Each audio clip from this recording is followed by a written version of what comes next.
வணக்கம். நம்ம சேனலை சப்ஸ்கிரைப் பண்ணாத உறவுகள் சப்ஸ்கிரைப் பண்ணிக்கோங்க. அடுத்தடுத்து இந்த மாந்திரிகம் பற்றி, ஆன்மீகம் பற்றி நம்ம நிறைய வீடியோ போட்டுக்கிட்டு இருக்கோம். ஸோ பார்த்து பயன்படக்கூடிய நண்பர்கள், சொந்தங்கள், உறவுகள் பார்த்து பயன்பட்டுக்கோங்க. இன்றைக்கி மாந்திரீகம் அப்படின்றது என்னன்னு பார்த்தீங்கன்னா, கண்ணுக்கு தெரியாத எதிரியோட போராடக்கூடிய ஒரு பொறுப்பு தான் நம்ம பொறுப்பு. அதாவது இந்த மாந்திரிகவாதிகளோட ஒரு வேலை என்ன அப்படின்னு பார்த்தீங்கன்னா, கண்ணுக்கு தெரிஞ்சவனை கூட நம்ம அடித்து விரட்டிடலாம், என்ன வேணால் பண்ணிடலாம். அவன் எப்போ அடிப்பான், எப்போ அட்டாக் பண்ணுவான் அப்படின்றது கண்டிப்பாக எல்லாருக்குமே நல்லா தெரியும். அதை வச்சு நம்ம அந்த போராட்டத்தை ஒரு விஷயத்தை நம்ம அவனை விரட்டுறதோ அடிக்கிறதோ ஏதோ ஒன்று பண்ணிக்கலாம். ஆனால் இந்த மாந்திரீகத்தில் நாங்கள் எடுக்கிற முயற்சிகள், நாங்கள் பண்ணுற போராட்டங்கள் என்ன அப்படின்னு பார்த்தீங்கன்னா, கண்ணுக்கு தெரியாத எதிரிகளுக்குள்ள போராடுறது தான் இந்த மாந்திரீகத்தோட பிரச்சனை. நீங்கள் ஒரு பிரச்சனை, ஐயா எனக்கு இவனால் பிரச்சனை, இவன் எனக்கு அதை செஞ்சுட்டான், அவன் எனக்கு இதை செஞ்சுட்டான், எங்கள் வீட்டில் நல்லதே நடக்கலை, என் பொண்ணுக்கு கல்யாண வயசு ஆகி போச்சு, 25 வயசுக்கு மேலே ஆயிடுச்சு, என் பொண்ணுக்கு கல்யாணம் இல்லை, என் பையனுக்கு வரணமை இல்லை, எங்ககிட்ட எல்லா சொத்துமே இருக்குது ஐயா, ஆனால் வீடு இருக்குது, நிலம் இருக்குது, வாசல் இருக்குது, தோட்டம் இருக்குது, துறமும் இருக்குது, எல்லாமே இருக்குது ஐயா, ஆனால் அது என்னன்னு தெரியல, என் வீட்டில் நல்ல காரியம் நடக்கவே மாட்டேன்து அப்படின்னு சொல்லக்கூடிய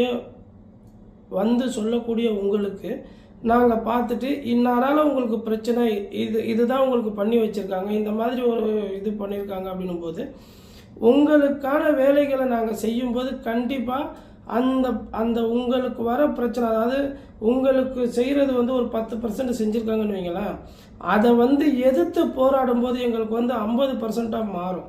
அந்த 50% பிரச்சனை கூட தான் நாங்கள் போராடி உங்களுக்கு உண்டான நல்லதை நாங்கள் செஞ்சு கொடுக்குறோம். ஸோ அதனால் இன்றைக்கி இதனால் பயன்பட்டவங்க நிறைய பேர், அது என்கிட்ட வந்தவங்களுக்கு தெரியும். ஸோ இன்றைக்கி என்ன அப்படின்னு பார்த்தீங்கன்னா, ஒரு முக்கியமான விஷயத்தை பற்றி சொல்கிறதுக்கு தான் நான் இன்றைக்கி இந்த வீடியோ போட்டிருக்கேன். கண்டிப்பாக வீடியோவை கடைசி வரலும் பாருங்கள். ஏன்னா இன்றைக்கி எல்லாருமே செல்லப்பிராணிகள் வளர்க்குறது ஒரு ஸ்டைலாகவும் ஒரு வழக்கமாகவும் அப்படி ஆகிப்போச்சு. ஏன்னா இது நவீன காலன்றதுனால அன்றைக்கி பார்த்திங்கன்னா வேட்டைக்காகவும் நம்ம வெளியே யாராவது வந்தால் போனால் குலைக்கிறதுக்காகவும் அது தெரியப்படுத்துறதுக்காகவும் தான் அன்றைக்கி செல்லப்பிராணியாக நாய் வளர்த்தாங்க. அது வேட்டைக்காக, செல்லப்பிராணியாக இப்போ தான் நம்ம மாற்றிக்கிட்டோம். அது வேட்டைக்காக நாய் வளர்த்தாங்க.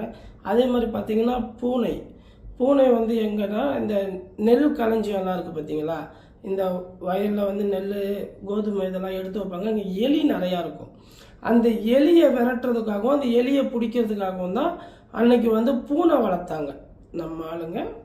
இது இந்த பிராணிகள் வளர்த்ததுக்கு உண்டான ஒரு காரணத்தை சொல்லிக்கிட்டு இருக்கேன். அதே மாதிரி பார்த்தீங்கன்னா ஆடு எதுக்குன்னா இந்த இறைச்சிக்காகவும் பாலுக்காகவும் இந்த மாதிரி விஷயத்துக்காக ஆடு வளர்த்தாங்க. ஆனால் எல்லாமே கேட்டுக்கு வெளியே, வீட்டுக்கு வெளியே தான் வச்சாங்களே தவிர அன்னைக்கு எதுவுமே வீடு உள்ள வராது, எல்லாத்தையுமே வீட்டுக்கு வெளியே தான் வச்சுருந்தாங்க. இன்னைக்கு இப்போ இருக்கிற காலகட்டத்துக்கு என்ன ஆயிடுச்சுன்னா, மக்கள் அதை வீட்டுக்குள்ளே தன்னோட பெட்டு மேலேயே வச்சு அது கூட தூங்குற ஒரு சூழ்நிலைக்கு வந்துட்டாங்க. ஏன்னா அது செல்லப்பிராணி, நம்ம கூட பழகுது, கொள்ளுதுன்னு. ஆனால் எக்காரணத்தை முன்னிட்டும் கருப்பு ஆடு, கருப்பு கலரில் நாய், கருப்பு கலரில் பூனை, உதாரணத்துக்கு இந்த மாதிரி ஸ்கின் இருக்கக்கூடிய இந்த மாதிரி ஒரு இதை வளர்க்க வேண்டாம். வளர்த்தாலும் வீட்டுக்கு உள்ளே கொண்டு வராதீங்க. உங்கள் எல்லாருக்குமே, அதாவது பாதிக்கப்பட்டவங்க எல்லாருக்கிட்டையுமே மேக்சிமம் நான் கேட்குற விஷயம் அதுதான். இப்போ நான் உங்ககிட்ட இதை பொதுவாகவே நான் சொல்லிடுறேன், சரிங்களா? அதனால் ஏன்னா இந்த கருப்பு சம்மந்தப்பட்ட விஷயத்தோட, இந்த கருப்பு கலர் பூனை, கருப்பு கலர் நாய், கருப்பு கலர் ஆடு, இது மூலயமா கெட்ட ஆவிகள் ரொம்ப சீக்கிரமாக அது மூலயமா பயணம் பண்ணி உங்கள் வீட்டுக்குள்ளே வர்றதுக்கு நிறைய வாய்ப்புகள், 90% வாய்ப்பு இருக்குது. ஸோ இந்த கருப்பு கலரில் இருக்கக்கூடிய பிராணிகளை வீட்டுக்கு வெளியே வைங்க. அது வந்து கண்டிப்பாக வீட்டுக்கு வெளியே வச்சாலும் அந்த இரவு நேரத்தில் வந்து ஒரு ஒரு ஒரு அந்த சவுண்டே வந்து ஒரு வித்தியாசமாக கொடுக்கும்.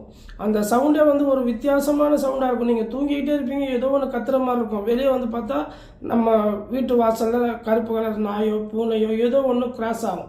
ஸோ இது வந்து அது மூலயமா நிறைய ரொம்ப அதை எப்படி சொல்கிறது, ரொம்ப ஈஸியாக அக்செப்ட் பண்ணிக்கக்கூடிய ஒரு கலர், ஒரு மிருகம் இந்த கருப்பு கலரில் இருக்கக்கூடிய விலங்குகள். ஸோ இதை வந்து கூடுமான வரையிலும் இதுவரையிலும் யாரும் இல்லை வச்சுக்கல அப்படின்னா ஒன்றும் பிரச்சனை இல்லை. அப்படி ஏதாவது கருப்பு கலரில் பிராணிகள் வளர்த்திங்கன்னா, செல்ல பிராணிகள் வளர்த்திங்கன்னா அதை வந்து வீட்டுக்கு வெளியே வைங்க, வீட்டுக்குள்ளே வைக்காதீங்க.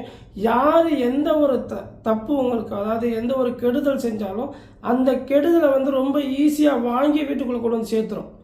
ஸோ இனிமேல் அந்த மாதிரி தப்பு பண்ணாதீங்க. கெட்ட ஆவிகள், உங்களுக்கு செஞ்ச செய்வினைகள், உங்களை பற்றி யாராவது ஒரு கண்ணெரிச்சலோட பார்க்குறாங்க, இந்த எல்லா நெகட்டிவ், இந்த உங்களுக்கு தேவை, உங்களுக்கு வரக்கூடாத நெகட்டிவ் அனைத்தையும் அது வந்து உங்களுக்கு கொண்டு வந்து உங்கள் வீட்டுக்குள்ளே சேர்த்துரும். உங்கள் வீட்டுக்குள்ளே வந்துட்டாலே ஆட்டோமேட்டிக்காக யாருக்கு பாதிப்பு இருக்கோ, யாருக்கு வந்து அந்த டைமில் அது ஒரு பிரச்சனையாக மாறுமோ அது கண்டிப்பாக மாறும். அதுக்கு நீங்களே வந்து அந்த எப்படி சொல்கிறது, கண்ணுக்கு தெரியாத ஒரு, நான் சொன்னல, கண்ணுக்கு தெரியாத ஒரு பகைவனை, கண்ணுக்கு தெரியாத ஒரு கஷ்டத்தை, கண்ணுக்கு தெரியாத ஒரு சக்தியை, கண்ணுக்கு தெரியாத ஒரு எதிரியை நீங்களே கதவை திறந்து வச்சு உள்ளவான்னு கூப்பிட்ற மாதிரி அர்த்தமாயிரும். அதனால் அந்த விஷயத்தை மட்டும் தவிர்த்து கொஞ்சம் பாருங்கள், ஒரு சில மாற்றங்கள் வரும். இந்த வீடியோ இதோட முடியுது. அடுத்த வீடியோவில் வேறு விஷயத்தை பற்றி பேசுவோம். நன்றி, வணக்கம்.